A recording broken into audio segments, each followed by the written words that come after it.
नमस्कार। कार्यक्रम सामाजिक सरोकार लेकर मैं हूँ पूर्वा त्रिवेदी। हम अक्सर चाहते हैं कि हम समाज में रहते हुए समाज के लिए कुछ करें, कुछ ऐसा करें जिससे सामाजिक प्राणियों को फ़ायदा पहुँचे और कुछ ऐसा करें जिससे हमारे दिल को भी सुकून पहुँचे। और हमारे इस कार्यक्रम सामाजिक सरोकार में हम हमेशा आपको ऐसे व्यक्तित्व से मिलवाते हैं जो समाज के लिए बहुत कुछ कर रहे हैं और तन मन धन से पूरी तरह से सेवा में तत्पर हैं। जैसा कि आप जानते हैं, हमारा विषय भी है सेवा ही संकल्प है।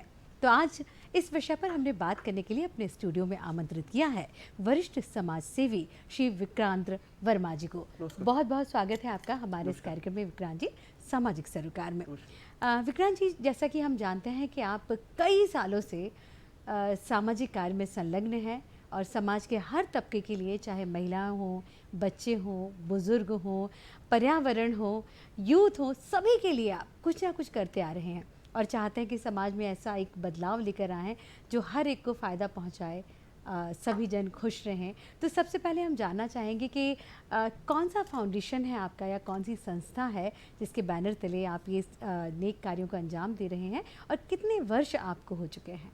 नमस्कार पूर्वा जी। बहुत अच्छा लगा मुझे आज इस कार्यक्रम में सम्मिलित होकर। देखिए, हमारी जो संस्था है उसका नाम है टीम वर्क वेलफेयर फाउंडेशन और पिछले 18 सालों से हम लोग इस क्षेत्र में काम कर रहे हैं, सामाजिक क्षेत्र में।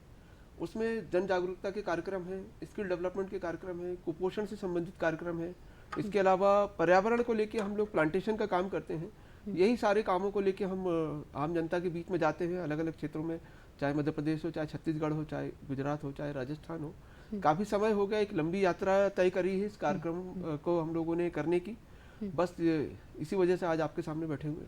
नहीं, बिल्कुल। जैसा कि आपने बताया कि बहुत सारे क्षेत्र में आपके संस्थान काम करता है, आप कार्य करते हैं। तो विक्रांत जी, आपको कैसे प्रेरणा मिली कि आपको समाज के लिए और सभी के लिए इतना कुछ करना है और कैसे आपका आना हुआ समाज सेवा में? देखिए पूर्वा जी, मैं ये मान के चलता हूँ कि हर व्यक्ति कहीं ना कहीं उसके अंदर एक सामाजिकता का भाव छिपा हुआ होता है और हर व्यक्ति एक सामाजिक कार्यकर्ता होता है। हम कहीं भी जाते हैं, स्टेशन पे, रेलवे स्टेशन पे, ट्रेन से जाते हैं या बस से जाते हैं, वहाँ पर कोई भी व्यक्ति हमको ऐसा दिखता है जो असहाय होता है, या ऐसी जगह पे जहाँ ट्रैफिक सिग्नल होता है वहाँ पे कोई व्यक्ति, हम 2 मिनट के लिए गाड़ी रोकते हैं, वहाँ पे कोई व्यक्ति असहाय दिखता है, तो भले ही 2 मिनट के लिए ही सही, हमारे अंदर एक भावना आती कि हम काश इसके लिए हम कुछ कर पाते।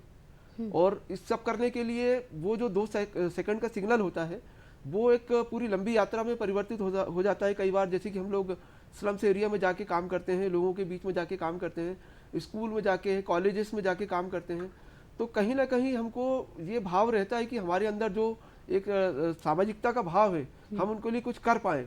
बस विषय बदलते रहते हैं और हम उन लोगों के बीच में रहते हैं। सही बात है। कहते हैं ना कि अगर कुछ करने की चाह है तो कभी भी बाधाएं हमारे बीच में नहीं आती हैं और हम अक्सर आगे बढ़ते जाते हैं। विक्रांत जी, जैसा कि आपने हमको बताया कि जन जागरूकता को लेकर आप मतलब समाज में तो ऐसे कई मुद्दे हैं जो अभी भी हमको लगता है कि समाज में जागरूकता की आवश्यकता है। तो किस तरह से आप अवेयरनेस कार्यक्रम चलाते हैं और क्या क्या विषय आपके रहते हैं? देखिए, जन जागरूकता के माध्यम अलग अलग हो सकते हैं। अब तो सोशल मीडिया भी उसमें आ गया है। ज़्यादातर देखिए कि उसमें जैसे नुक्कड़ नाटक हो गए, कठपुतली का शो हो गया, या वैन कैंपेन हो गया, या कार्यशाला हो गई, या फिर उसके साथ कुछ प्रदर्शनी हो गई। उसमें हम अलग अलग विषय को लेके जाते हैं, जैसे बेटी बचाओ बेटी पढ़ाओ हो गया, या फिर किसानों को लेके कोई प्रोग्राम हो गया, जैसे हम जैविक खेती की बात करें, ग्लोबल वार्मिंग की बात करें, एनर्जी कंजर्वेशन की बात करें, वाटर कंजर्वेशन की बात करें। ऐसे बहुत सारे विषय हैं जो आम जनता के बीच में हम डेली कोई ना कोई अखबार में पढ़ते हैं। या बिल्कुल, आपको जब लगता है कि ये जो मुद्दा है वो समाज के बीच में जाना चाहिए, लोगों को जागरूक होना चाहिए, तो आप जो है अपने संस्था के माध्यम से अपने वॉलंटियर्स के साथ जाते हैं और इस तरह से उन्हें जागरूक करते हैं। बिल्कुल। तो विक्रांत जी, हम जानना चाहेंगे कि जिस तरह से आप फील्ड में जाते हैं, लोगों को समझाते हैं, क्या कभी कोई किस तरह की दिक्कतों का सामना आपको करना पड़ा या क्या परेशानी? कई बार ये होता है कि बहुत शॉर्ट नोटिस पे हम लोग किसी काम को लेके जाते हैं आम लोगों के बीच में, तो कई बार ट्रेन से जाना पड़ रहा है या फिर खुद की गाड़ी से जाना पड़ रहा है, बस से जाना पड़ रहा है। जिस जगह जा रहे हैं अचानक वहाँ पहुँच रहे हैं तो पता लग रहा है कि होटल में रूम का रिजर्वेशन नहीं है, तो उसके लिए हम लोग को भटकना पड़ रहा है। और हमको ये टाइम भी देखना है कि कल जिन मुख्य अतिथि को या फिर जिन सब्जेक्ट एक्सपर्ट को हम लोगों ने वहाँ पे अपने साथ में इनकॉर्पोरेट कर रहे हैं इस काम के लिए, वहाँ पर भी हम लेट ना हो, रात हो रही है या दिन हो रही है, मौसम कैसा भी हो, पहुँचना है और काम करना है तो फिर करना ही है। जी। जैसे कि आपने बताया कि हम कई मुद्दों को लेके लोगों के बीच जाते हैं जागरूकता फैलाने के लिए, उनको बताने के लिए क्या सही है क्या गलत है। क्या आपको लगता है ये जो जागरूकता कार्यक्रम हम चलाते हैं या उन तक पहुंचाते हैं तो कितना प्रभाव लोगों पर इन कार्यक्रमों का देखिए पड़ता है? बिल्कुल आप ये देखेंगे कि जी। जो जितने बड़े बड़े फिल्म स्टार्स होते हैं जो एडवर्टाइज या विज्ञापन करते हैं, आपने देखा होगा लाखों करोड़ों रुपए खर्च होता है सिर्फ ये दिखाने के लिए कि वो कौन सा उत्पाद उपयोग कर रहे हैं या कौन से कपड़े वो पहन रहे हैं। जी। तो ये भी एक प्रकार का जागरूकता का भी माध्यम है कि लोग उसको देख के समझते हैं और उसके बाद वैसा ही उसका अनुसरण करते हैं।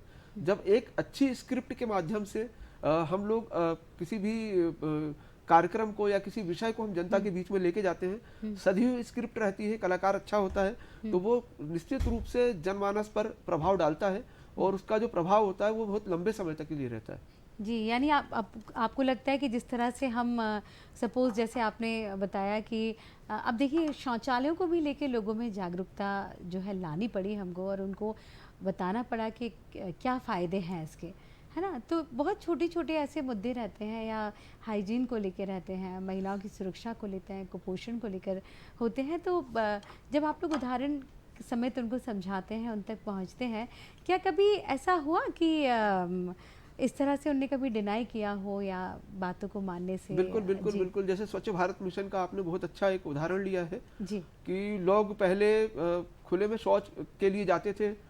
कई वॉलंटियर्स हम लोग सुबह 3 साढ़े 3 बजे ऐसी स्थानों पे गए, रेल की पटरी के साइड है या दूसरे जी। ऐसी जगह पे जहाँ जी। पे लोग हाँ। इस काम के लिए निकलते हैं। सुबह उनको रोक के सारी समझाइश दी जाती थी।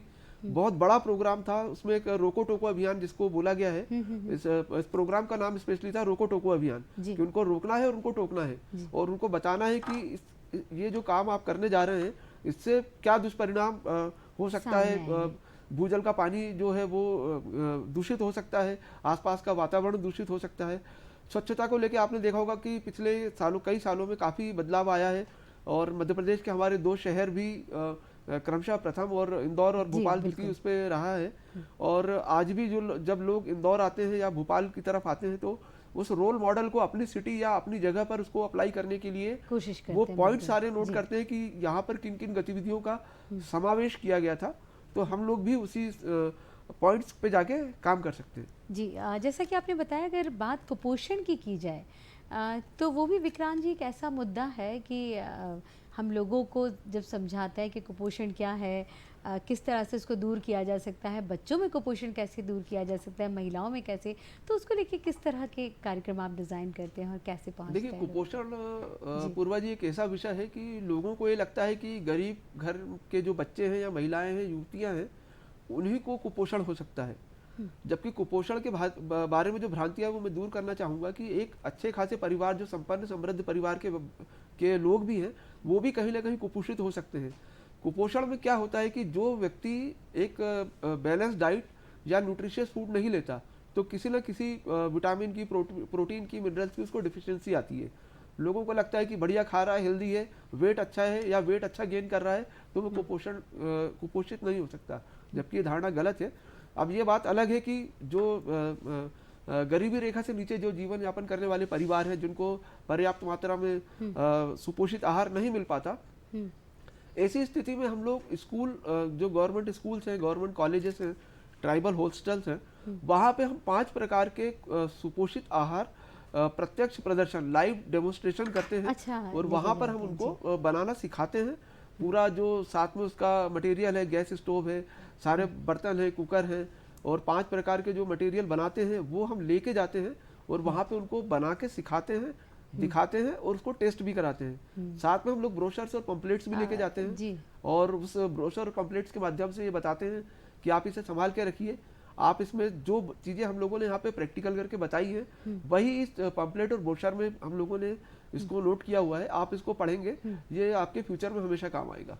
अच्छा, तो यानी मतलब पोषण को लेकर क्या खाना चाहिए, क्या नहीं खाना चाहिए, उस तरह की अवेयरनेस हमारे संस्थान पहुंच जाता है। विक्रांत जी, जैसे बात की, ये तो महिलाओं और बच्चों का, छोटे बच्चों का मुद्दा या ऐसा मुद्दा हो गया कि खान-पान पे सभी को ध्यान देना चाहिए और स्वस्थ रहना तो सबसे बड़ी बात है।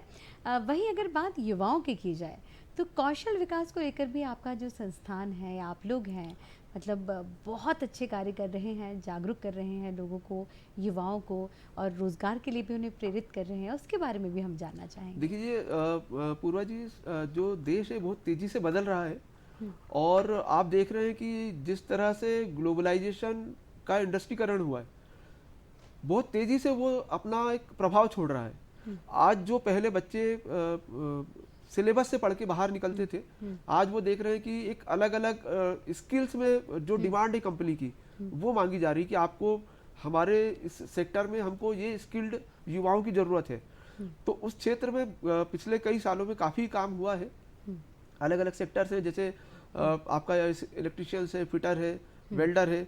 महिलाओं के लिए आप बात करें तो ब्यूटिशियन का कोर्स है, अच्छा, स्विंग मशीन जी, से रिलेटेड जो कोर्स है वो है सारे। जी, उसको वो सीख कर, उसको स्किल करके वो कहीं जी, ना कहीं आगे बढ़ सकती हैं। लेकिन ये थोड़ा सा मैं हुँ, इसमें आपको जानकारी विशेष रूप से देना चाहता हूँ जी, कि सरकार और हम लोग जो स्वयंसेवी संस्थाएं हैं, हुँ, बिल्कुल ग्रास रूट लेवल पे जब जाके काम करती हैं, सर्वे करती हैं, मोबिलाइजेशन हुँ, करती हुँ, हैं, हुँ, तो उस वक्त उस प्रोग्राम में एडमिशन लेने के लिए एक होड़ सी रहती है। जी, लेकिन जब प्रोग्राम स्टार्ट होते हैं तो धीरे धीरे उसकी उपस्थिति कम कम होती होने जाती लगती है, है, कम होने लगती है, लोगों में जी, सीरियसनेस कम होती जाती है। जी, जबकि स्टार्टिंग का जो फेस होता है उसमें वो एक इंट्रोडक्टरी होता है प्रोग्राम का, हुँ, और जो आते आते समाप्त होते जो प्रोग्राम रहता है वो उसका मेन उसका फीचर्स जी, होता है, या जी, उसमें जितना ज़्यादा सीख सकते हैं आखिरी के प्रोग्राम में वो रहता है। बिल्कुल, उसी वक्त लोग की अटेंडेंस कम रहती है या लोग हुँ, थोड़ा सा सीरियस कम रहते हैं, तो मैं उनसे ये आग्रह करता हूँ कि जब इतना पैसा खर्च कर दिया है, सब कुछ सारा सेटअप लगा हुआ है, गवर्नमेंट आप पे इतना ध्यान दे रही है, फोकस कर बिल्कुल, रही है, जी, आप उसको सीखें और उसका सर्टिफिकेट लेकर आगे उसको बढ़ने की स्वरोजगार और रोजगार की दिशा में आप उसमें काम करें। जी, बिल्कुल। जैसा कि आपने बताया, कौशल विकास और महिलाओं के उत्थान के लिए जो कार्य चलते हैं, ब्यूटिशियन हैं या सिलाई कढ़ाई जब वो सीख रही हैं, क्या विक्रांत जी, अगर हम कौशल विकास के ही अंतर्गत क्या स्व सहायता समूह आते हैं? बिल्कुल, जी, स्व सहायता समूह तो काफ़ी अच्छा काम कर रही है। रूरल एरिया में अलग स्व सहायता समूह बनते हैं, अर्बन जी, एरिया में अलग बनते हैं। हाँ। वो रूरल एरिया के संबंधित जिला पंचायत जो मतलब रहती है वहाँ जी, पर जिस वो तरह से हम देख रहे हैं कि जो महिलाएं अभी जो हैं, अभी पढ़ रही हैं, सिलाई सीख रही हैं, तो ये इस तरह का जो कार्यशालाएं हैं, वो हम करते रहते हैं। जी, जी, देखिए उसमें क्या होता है कि जो रूरल एरियाज़ हैं वो जो स्व सहायता समूह बनते हैं, मैं आपको जानकारी देना चाहूँगा कि जिला पंचायत के जो संबंधित विभाग है वहाँ पर लोकल एरिया में हुँ, वो लोग उसको क्या कहते हैं, रजिस्टर्ड करते हैं और संबंधित गतिविधियों वो अपने साथ उसको शामिल करते हैं। जी, इसके विपरीत शहरी क्षेत्र में जो नगर पालिका है, नगर निगम है, वहाँ का जो अलग से जो सेक्शन या विभाग बना रहता है, हुँ, उसमें वो स्व सहायता समूह रजिस्टर्ड होते हैं और उसकी गतिविधियों को वो लोग क्या कहते हैं, मॉनिटरिंग करते हैं। जी, समय समय पर वो लोग जो भी संबंधित विभाग है वो हुँ, स्व सहायता समूहों को लोन देते हैं, हुँ, संबंधित लोगों को वो अलग अलग गाइडेंस देते हैं। हुँ, जब मेला लगता है या प्रदर्शनी कुछ भी इस तरह का आयोजन होता है, हुँ, वो स्व सहायता समूह जो भी उत्पाद निर्मित कर रही है हुँ, उसको बाकायदा वहाँ पे बुला के स्टॉल दिए जाते हैं, जी, वो भी फ्री ऑफ कॉस्ट रहते हैं। हुँ, गवर्नमेंट की तरफ से जितनी सहायता या सब्सिडी मिलती है, मिलनी चाहिए, वो बराबर मिल रही है। जी, बस है कि उसको निकल के बाहर और उस तक पहुँचने का, उस पर काम करने का। जी। विक्रांत जी, ये तो वो योजनाएँ या उस तरह के कार्यक्रम, कार्यशालाएँ हो गए, जो लोगों के लिए हैं, चाहे युवाओं के लिए, महिलाओं के लिए, बच्चों के लिए। हर क्षेत्र में आप जाते हैं और समाज सेवा करते हैं और लोगों तक लाभ पहुँचाते हैं। लेकिन अगर बात की जाए पर्यावरण को लेकर, तो पर्यावरण को भी स्वच्छ रखने में और पर्यावरण को सहेजने में भी आपकी संस्था का काफ़ी अच्छा योगदान रहा है, प्लांटेशन को मैम हम लेकर। लोग, मैं बताना तो चाहूँगा वो भी कि जानना अभी चाहेंगे हम। जो हम लोग काम कर रहे हैं जी, वो हमारी एक तकनीक है जिसको हम वृक्षावेद बोलते हैं। जैसे आप वृक्षावेद। जी, जी, जी, जी। जैसे आयुर्वेद है, अरे क्या अथर्ववेद बात है है! और जी, सामवेद है, हाँ, उसी तरह हमारा ये वृक्षावेद है। जी, इसके अंतर्गत जो वृक्ष हम लोग लगाते हैं या जो पौधे लगाते हैं उसमें हम प्योर हुँ। जो जैविक विधि होती है, जी, जैसे बिल्कुल, जैसा कि हम देख रहे हैं कि कुछ हाँ जी, महिलाएँ जो हाँ हैं प्लांटेशन कर रही हैं जी, जी, और ये हमारे शायद ये आप जो देखेंगे है। कि ये जी, हम लोगों ने जो हमारा प्रोजेक्ट अभी कंप्लीट हम लोगों ने किया है, जी, इसमें हमने पूर्णतः जैविक विधि से सारे जो पौधे लगाए हैं, हाँ। जिसमें जीवामृत है, घनामृत है, गौमूत्र है, आपका धान भूसी है या काली मिट्टी है, पूरी प्योर ऑर्गेनिक जो खाद है उसका उपयोग करके हम इसको सघन वनीकरण, ये जो बात हम कर रहे हैं कि सघन वनीकरण का काम हो रहा है। और ये सघन वनीकरण आप देखेंगे कि ये जो पहले जो तस्वीर दिखाई गई थी खाली जगह की, इस जगह पे पूरा इंक्रोचमेंट था, गांव वाले आसपास के जो कचरा उस पर फेंकते थे, अपनी गाड़ियां खड़ी करते थे, और हमको काफ़ी विरोध झेलना पड़ा कि उस जमीन जो सरकारी ज़मीन थी वो कब्जा होते होते हम लोगों ने उसको एक जंगल में पूरा तब्दील कन्वर्ट कर दिया जी उसको। जी जी, क्या बात आज है। आप ये देखिए, आप इस जगह जी। पे जो पहले वो जगह थी, बहुत ही इस जगह पे आज शानदार। जी लगभग 3000 पौधे हम लोगों ने जी। लगाए हैं। ये सघन वन का रूप ले चुका है। जी, मतलब पर्यावरण को लेकर इस तरह के कार्यक्रम भी, जागरूकता कार्यक्रम, और जो ज़मीन है कहाँ से, मतलब बहुत ही बढ़िया काम है विक्रांत जी आपका। मैं, आपने जैसा कि बताया प्लांटेशन को लेकर, तो हम पर्यावरण के प्रति जागरूक करने के लिए क्या देखिए, वही करते हैं? जागरूकता कार्यक्रम के अंतर्गत मैंने बताया, उसके अंदर पर्यावरण भी एक उसका एक हिस्सा है। जी। क्योंकि आपने देखा होगा जिस तरह से महानगरों का तेजी से विकास हो रहा है, रोड बन रही है या प्लॉट कट रहे हैं, आपने देखा होगा कि जो 40 पुराने 40 साल 50 साल पुराने वृक्ष थे, उनको काटकर उन पे सड़कें बनाई जा रही हैं, सड़कें और बनाई, जी, पर्यावरण का काफ़ी दोहन हो रहा है इससे। वृक्षारोपण के नाम पे पौधे लगाए जा रहे हैं। क्या आपको लगता है कि वो पौधा इतनी जल्दी विकसित होके छांव, फल या जो उसको ऑक्सीजन देनी चाहिए, वो मेरे ख्याल से तो नहीं दे सकता।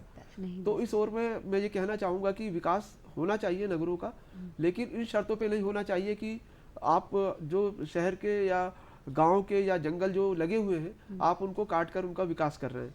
विकास जरूरी है, बिल्कुल मैं मानता हूँ, लेकिन इन शर्तों पे नहीं होना चाहिए कि आप पेड़ काट के पौधे लगा रहे हैं। जी, मतलब उनके परिवेश को बदलने की कोशिश ना की जाए, और उस तरह से उन्हें अपनाते हुए जी।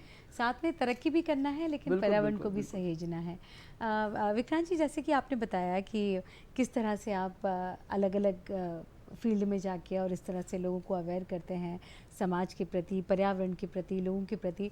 अगर कोई व्यक्ति, मतलब हम पहले तो जानना चाहेंगे कि लगभग कितने लोगों की टीम अभी आपके साथ काम कर रही है, और देखिए, यह सिर्फ भोपाल में ही है या हम मध्य प्रदेश के किन क्षेत्र में मध्य पहुंच प्रदेश के चुके हैं? लगभग 50 जिलों में से हम लोग लगभग 23 से 24 जिलों में हम लोग काम कर चुके हैं, कर रहे हैं। जी अलग अलग जिले में अलग अलग जिस नीड बेस्ड असेसमेंट होता है कि किस क्षेत्र, अब जैसे हम बात करें बुदनी की, तो बुदनी के जो टॉयज होते हैं, लकड़ी के खिलौने, वहाँ पर स्किल डेवलपमेंट का प्रोग्राम अलग होगा।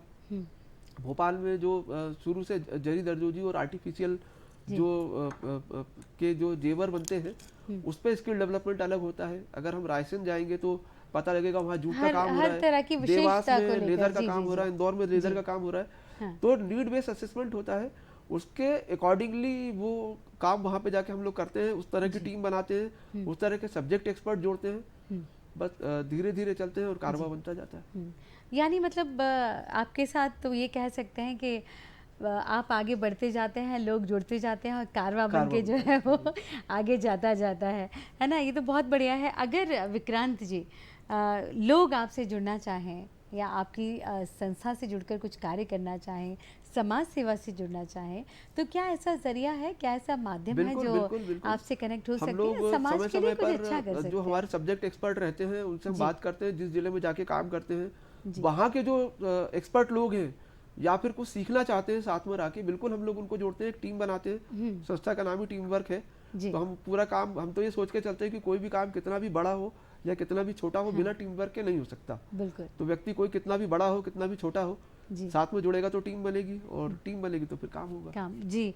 हम चाहते हैं विक्रांत जी कि आप हमारे दर्शकों को भी बताएं कि किस वेबसाइट के माध्यम से, आपके ईमेल आईडी के माध्यम से, आपके फ़ोन नंबर के माध्यम से, अगर कोई देखिए, आपसे मेरा संपर्क जो करना फोन, चाहे, जुड़ना मेरा चाहे। मोबाइल नंबर है 9893054114। एक बार और विक्रांत जी रिपीट करते हैं, और 98 आप नोट कर लीजिए जी। 9893054114। और ये मेरा जो फ़ोन है ये 24/7 ऑन रहता है। आप कभी भी रात में मुझे लगा सकते हैं, दिन में लगा सकते हैं, जब आपका मन करे, आपको ज़रूरत हो, आप मुझे फ़ोन लगा सकते हैं। हम मिलकर बैठ के बात करेंगे, कुछ नए कार्यक्रम की रूपरेखा होगी, बिल्कुल अवश्य आपके साथ जुड़ेंगे। जी, और कोई ईमेल आईडी है या आपका कोई ऐसा मेरा ईमेल आईडी है vikrant+@gmail.com। जी। आप मेल कर सकते हैं मुझे, आपका रिज्यूम हो या आपके जो गतिविधियां आप लोग कर रहे हैं, हम साथ विक्रांत में क्या कर प्लस सकते हैं। जी, क्या विक्रांत प्लस जी? vikrant+@gmail.com। बिल्कुल दर्शकों, नोट कर लीजिए जी। हाँ, तो इस ईमेल के माध्यम से भी तो विक्रांत जी मतलब जिन लोगों को समाज सेवा में आना है, आपसे जुड़ना है, आपके साथ कार्य करना है, वो तो आपसे संपर्क करके आपके साथ जुड़ ही सकते हैं। साथ ही जिन लोगों को आपकी ज़रूरत हो, आवश्यकता है या किसी चीज़ की इन्फॉर्मेशन चाहते हैं कि किस तरह के प्रोग्राम से हम जुड़ सकते हैं या लाभ ले सकें, तो दर्शकों उसके लिए भी विक्रांत जी जो है अवेलेबल रहेंगे आपके लिए और बिल्कुल आपका बिल्कुल मार्गदर्शन करेंगे। बिल्कुल बिल्कुल। जी। तो विक्रांत जी हम ये चाहते हैं कि काफ़ी लोग जैसा कि हमने बताया कि चाहकर भी समाज सेवा में नहीं आ पाते हैं क्योंकि वो एक ज़रिया नहीं मिल पाता है, एक कहीं एक मार्गदर्शक नहीं मिल पाता है। वो हमेशा ये सोचते हैं कि हमें ये करना है, लेकिन हम कैसे करें? अगर हमको सही लोगों तक सही चीज़ पहुंचानी है, तो हम कैसे कर सकते हैं? तो मैं चाहती हूँ कि आप बताएं कि अगर समाज सेवा की वो शुरुआत कर सकते हैं, तो किस तरह से करें? देखिए पूर्वा जी, मनुष्य जो है वो एक सामाजिक प्राणी है। हम समाज में रहते हैं, समाज के प्रति हमारे बहुत सारे उत्तरदायित्व हैं और बहुत सारी जिम्मेदारियां भी हैं। जब अधिकारों की बात आती है तो संविधान का हवाला देके हम बात करते हैं कि संविधान में उद्धृत हमारे जो अधिकार हैं वो उस पर हमको अधिकार मिलने चाहिए। आपके अधिकार संविधान से आप लेने के लिए तैयार हो, आप लेकिन आपके जो समाज के प्रति उत्तरदायित्व है आप कभी उसकी बात नहीं करते। तो मैं कहता हूँ कि सबसे पहले आपको आपके समाज के प्रति क्या उत्तरदायित्व है, पहले आप उसकी बात करें, बाद में फिर संविधान में प्रदत्त अपने जो अधिकार हैं आपके उसकी बात करें। जी। छोटी जगह पे आप रहते हैं, कहीं भी रहते हैं, आपके आसपास आपको कुछ ऐसा दिखता है जो गलत हो रहा है या आप उसको सही कर सकते हो, तो मेरे को नहीं लगता कि आपको सरकार की जरूरत पड़ेगी। हर बार यही होती कि ये तो सरकार का काम है, सरकार का काम नहीं है। बहुत सारी हमारी नैतिक जिम्मेदारियां होती हैं, वो आप घर पर रहते रहते अपने जॉब के साथ भी कर सकते हैं। आप अपने ऑफिस में बैठे हैं और आपको लगता है कि आपको चाय पीने के लिए 10 मिनट के लिए बाहर जाना और आपने देखा कि ऑफिस का कूलर या पंखा चल रहा है, आप उसे बंद करके जाइए। ये भी एक बहुत प्रकार बढ़िया। की समाज जी, सेवा है। जी। सही बात है मतलब हमारे नज़रिए को हमें पॉजिटिव रखना चाहिए, सकारात्मक रखना बिल्कुल चाहिए बिल्कुल और फिर जब हम देखते हैं कि नहीं समाज में हमारे लिए क्या ज़रूरत है, हम क्या कर सकते हैं। तो बिल्कुल जैसे कि आपने बहुत बढ़िया सा एग्जाम्पल दिया, दर्शकों सही बात है, हम छोटी-छोटी चीज़ों को नज़रअंदाज कर जाते हैं और कहीं न कहीं हम आगे निकल जाते हैं, उन पर ध्यान नहीं देते। लेकिन विक्रांत जी ने जैसा कि बताया कि अगर हम मतलब समाज में व्याप्त इन छोटी-छोटी बातों पर भी ध्यान देंगे तो एक बड़ा योगदान हम अपना बिल्कुल बिल्कुल मिलकर समाज में दे सकते हैं। बिल्कुल। क्योंकि अगर सभी ने आदत डाली कि फालतू अगर बिजली जल रही है और लाइट बंद करना है, तो आप सोचिए कि वो इतने सारे लोग अगर उस बात का आप अनुसरण देखिए, करें मैं एक छोटा तो सा कहीं ना उदाहरण कहीं दूंगा कितना बड़ा कि फायदा हम मैं ले छोटा सा सकते एक हैं। उदाहरण देना जी। चाहता हूँ कि घर में अगर आइसक्रीम आती है बच्चों के लिए या आपके लिए, तो आप वहीं खा के आइसक्रीम रेपर को आप सही जगह पे फेंकते हैं। लेकिन जी। जब आप किसी मार्केट में या कहीं जगह जाते हैं और आइसक्रीम खाते हैं और आपके हाथ में रेपर है, आप उसको साइड में फेंक के आगे चल जाते हैं। जी। क्या वो आपका घर नहीं है? जब आप घर को साफ रख सकते हैं तो आसपास के वातावरण को भी साफ रखना, सुरक्षित रखना आपकी नैतिक जिम्मेदारी है। बिल्कुल, और हम भी चाहेंगे कि आप लोग भी अपनी नैतिक जिम्मेदारियों को समझें क्योंकि हम इस शो में हमेशा आपको यही जागरूक करते रहते हैं। जागरूकता जो अभियान चला रहे हैं, विक्रांत जी आज हमारे साथ हैं और हमको भी यही बोलना चाहेंगे कि जो है इस तरह से हम लोग जो है हम भी अगर समाज सेवा के प्रति, समाज के प्रति अपने दायित्वों को, अपने कर्तव्यों को समझें तो हमें सोचने और विचारने की आवश्यकता नहीं होगी। हम चलते जाएंगे और राह जो है अपने आप हमें बनती चली जाएगी। विक्रांत जी, हम चाहते हैं कि एक बार आपका फ़ोन नंबर और ईमेल आईडी दोबारा से आप हमारे दर्शकों को बता दें, जिससे जिन दर्शकों ने नोट नहीं की है ताकि वो कर सकते हैं। देखिए, मेरा मोबाइल नंबर है, मेरा नाम है विक्रांत वर्मा और मोबाइल नंबर है 9893054114। मैं एक बार और रिपीट करूंगा, 9893054114। और मेरा मेल आईडी है vikrant+@gmail.com। जी, और हमें उम्मीद ही नहीं, यकीन है कि आपने ये नंबर भी और ईमेल आईडी भी नोट कर ली होगी और जब भी आपको आवश्यकता हो समाज के लिए कुछ करने की या अपने लिए कुछ प्राप्त करने की, तो आप विक्रांत जी से संपर्क कर सकते हैं। तो विक्रांत जी, हमारे इस कार्यक्रम में आने के लिए, इन तमाम जानकारियों के लिए और दर्शकों तक अपनी बात पहुंचाने के लिए आपका बहुत बहुत धन्यवाद। और निश्चित तौर पर आज का ये कार्यक्रम हमारे दर्शकों को पसंद आएगा और कुछ ना कुछ ज़रूर सीखेंगे। तो विक्रांत जी, आपका बहुत बहुत धन्यवाद पुनः। धन्यवाद पूनम। और दर्शकों, धन्यवाद आप दूरदर्शक। सभी को मेरा नमस्कार। देखते रहिए हमारा कार्यक्रम सामाजिक सरोकार। नमस्ते।